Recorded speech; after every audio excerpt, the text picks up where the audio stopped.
extra shot today, I think it's a perfect follow-up to the discussion on mental resilience, is from one of our own, Ramona Crabtree Falkner.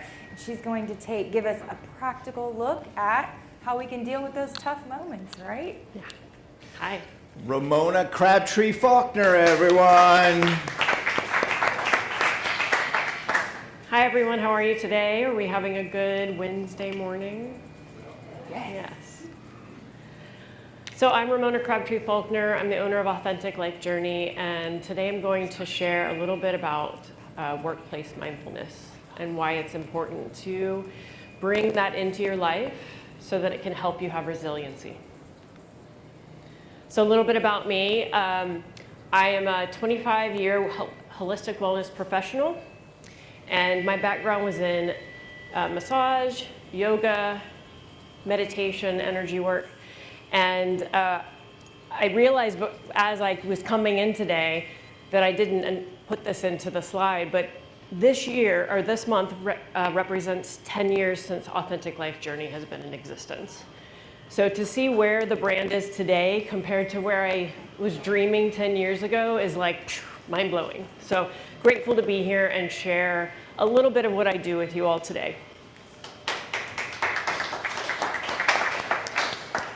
So question, does this feel familiar? Feeling like you're in a constant mental load? Having difficulty focusing? Moving from task to task to task without pausing? Feeling productive but still overwhelmed? Anyone in this room experience any of these? Yeah. This is common in our culture. This is common in our society, to be feeling like we're constantly on the go. And so ultimately what that's doing is it's creating a rhythm that is inauthentic to our true nature. So why do we feel overwhelmed? We stay in a constant state of output. So how many of you find yourself working until 8, 9, 10 o'clock at night, especially as entrepreneurs, right? Yeah? Yeah. Moving from one thing to the next without resetting. So I have this project, I finished it, let me jump to the next one, because if I don't start on the next one, then I'm going to be behind. So this is a mindset thing that gets stuck, right? We get stuck in the I have to keep moving, when in truth, we need to reset. So I'm going to share just a little story very quickly about that. I just put on a very large event a few weeks ago, and my process towards it was filled with a lot of these same overwhelmed feelings, because it was new and it was uncertain and it was huge compared to other things that I had done. And it was causing me to dysregulate. So then the last 2 weeks, all I did was rest. I just paused. I put everything on pause and did reflection and observation of how I walked that journey and decided, is that how I want to do it next time? I gave myself the space to bring balance back in, because I was very out of balance. Last part here. Over time, mental loads build and clarity drops. So have you gotten to a point where you're so productive that all of a sudden you've kind of lost the center, the focus point? Like it's gotten cloudy? We can't see it anymore? Or it feels out of reach? These are all ways that feeling overwhelmed is built. So what actually happens and what actually helps is mindfulness practices. Small moments of pause throughout the day, simple tools that you can use in real time, and creating space for focus to return to center. Now, this isn't something that you want to just do after the big project. You want to build it in on the daily. And as we do that, what it does is it builds resiliency. It allows us to begin to become aware of when something isn't working and where we need to adjust. So what I will tell you is that even through that 2-month project that I was in, I was doing all the work, but I was still waking up at 2:30 in the morning with my nervous system dysregulated. Because that's what's happening, friends. Your nervous system is on fire. So we have to find ways to begin to become friends with our nervous system. to begin to honor what is showing us. So that fear, that worry, that uncertainty, that anxiety, that tension, that lack of sleep, all of those are your messengers that you're out of balance. So we want to bring ourselves back in line to the center. So we hear this in the world, right? Yin and yang. So the yang is our movement, our action, our masculine energy. And the yin is our receptive. It's the rest. It's the restoration. So I want to talk about the anatomy of the body. Fight, flight, fawn, freeze. Yang is what gets us there. Rest, restore, digest. The yin is what brings us there. So we want to have a balance of action and rest. Well, we can't do that by maintaining a certain action, a little life, and not bringing in some balance. I learned this especially through working with triathletes that were high-achieving professionals, and then were doing triathlons. So there was no rest. Their body care was, let me put more intensity into my life, running half Ironmans and Ironmans. And then they come in and be like, why is my body falling apart? Well, because you're not giving yourself any rest. So that's where I spent many years teaching yin yoga and bringing them at least a little bit of counterbalance to their activity. So mindfulness in practice. Bring awareness to your breath. So how many times are you holding your breath every day? Or do you even notice it? So I'm going to tell you right now, when I'm holding my breath, I start to feel this little like anxious feeling right here in the middle of my chest, and I know that I'm not breathing. Recognizing when you feel overwhelmed and disconnected. So we spend a lot of time in our mental body. Are we spending enough time becoming aware of what our physical body is saying to us? What our emotional body is saying to us? The mental body can take over, and then it feels like you're in a swirl because you're just constantly going in that thought process, trying to figure it out. When in truth, how many of you have been in the shower and all of a sudden got clarity? Yeah. So you want to know why? Because you're not doing anything of consequence. You're doing something that's very passive. And so then all of a sudden your mind has the moment of, oh my gosh, there's the idea. That's the answer. So noticing your thoughts without immediately reacting. This is another tool. Okay, oh my gosh, if I don't do this thing, this is going to happen. Well, instead of reacting to that, how do we step back, become the witness to it, and go, okay, is that true? Start asking curious questions to get to a space of the answer, which is underneath the worry. Taking a sacred pause to return yourself to center. So using breathing techniques, meditation. And I'm going to tell you, meditation, if you were to implement 10 minutes a day of meditation, first of all, it's going to start your day differently. Second of all, it's going to allow your mind to be rewired in a way that's going to allow you to have those moments of clarity, that's going to allow you to say, wow, do I really need to be in a rush right now, or can I slow down? Can I allow myself to do this? One of my favorite ones that I landed into recently was, oh my gosh, I don't have enough time.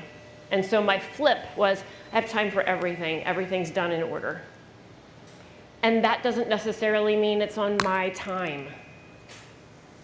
So when I say everything's done in order, I mean, I'll get everything done. It may take 2 days versus 1, and that's okay. It's softening the mindset that's feeling that tension, that's holding the body in that tense state. Journaling to process and bring clarity to your thoughts. So when I was waking up at 2:30 in the morning, my journal would get pulled out and I would just start writing down all the noise that I was saying in my brain that woke me up. And then all of a sudden I'd be like, what is it that you need to do to soften this? What is it that you need that's going to help you feel better? What is it that's going to allow you? And so again, curious questioning. And in that curious questioning came, do these things, and then I'd spend the day doing those things, anxiety would go away. But that time to reflect, to center in, to be present with oneself, this is mindfulness in action. So I'm going to take us through an exercise.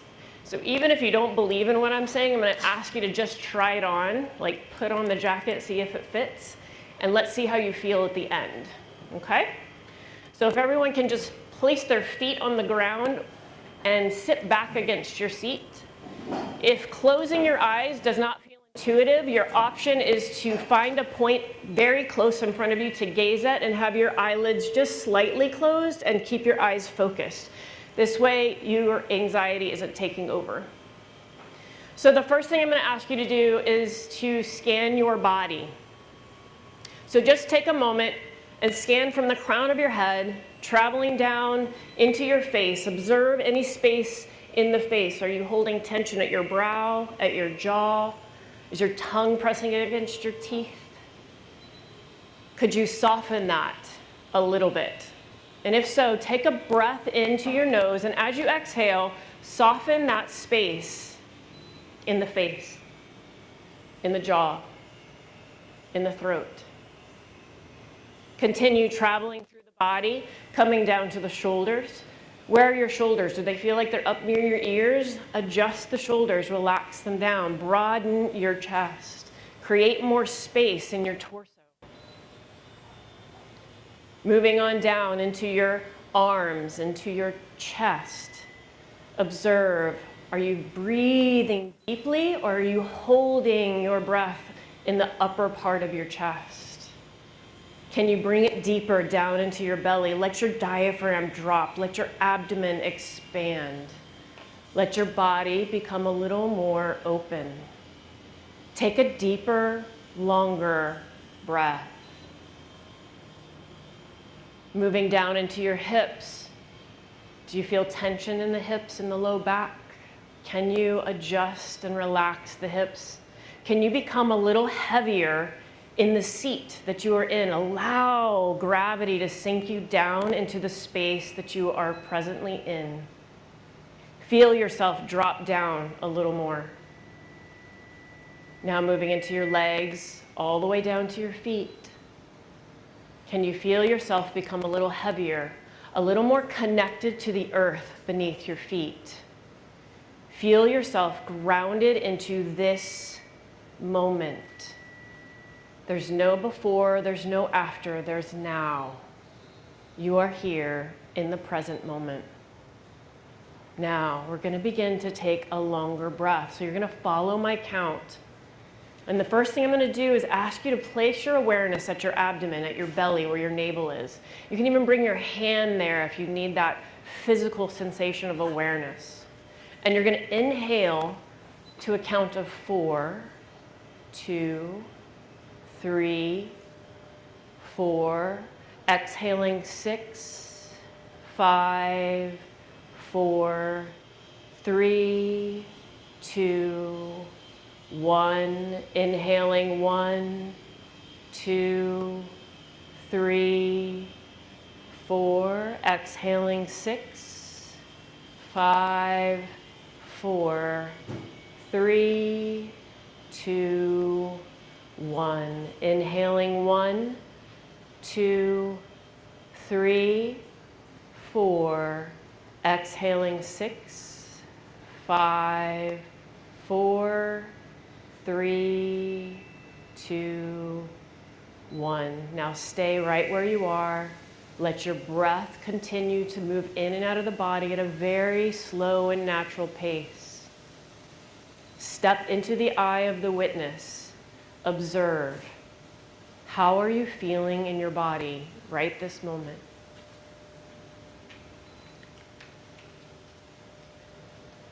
Allow yourself to be present with how you feel in the body in this moment. Claiming the moment. Claiming the experience of the moment. Claiming the peace of the moment.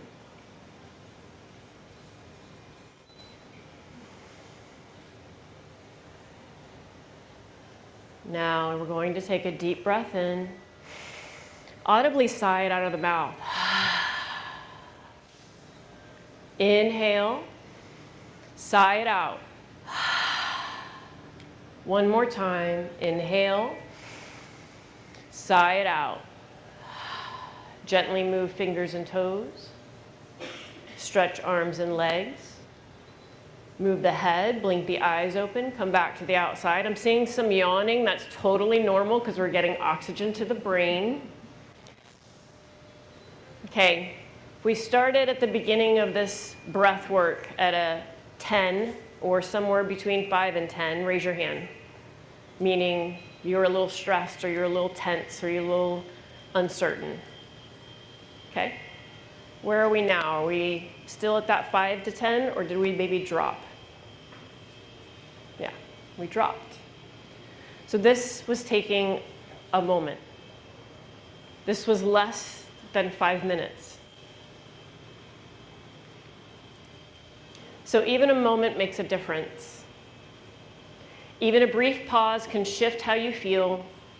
Most of us move from day to day without creating this space for pause. This is where clarity and focus begins to return when we slow down. My name is Ramona Crabtree Falkner. I'm with Authentic Life Journey. Thank you for letting me share this with you. Thank you, Ramona. Thank you. Thank you, Ramona. Yes, thank you, Ramona. Thank you, everyone, for participating. Here's Ramona's information. Hey, slow down. Slow down. Out. Yeah. That was fantastic. Thank you all so much. And that was, I think, again, a great ending to our presenter. And it works very well together. So, yeah, everyone take a message from that and take a moment for yourself each day and be a more effective entrepreneur out there. So.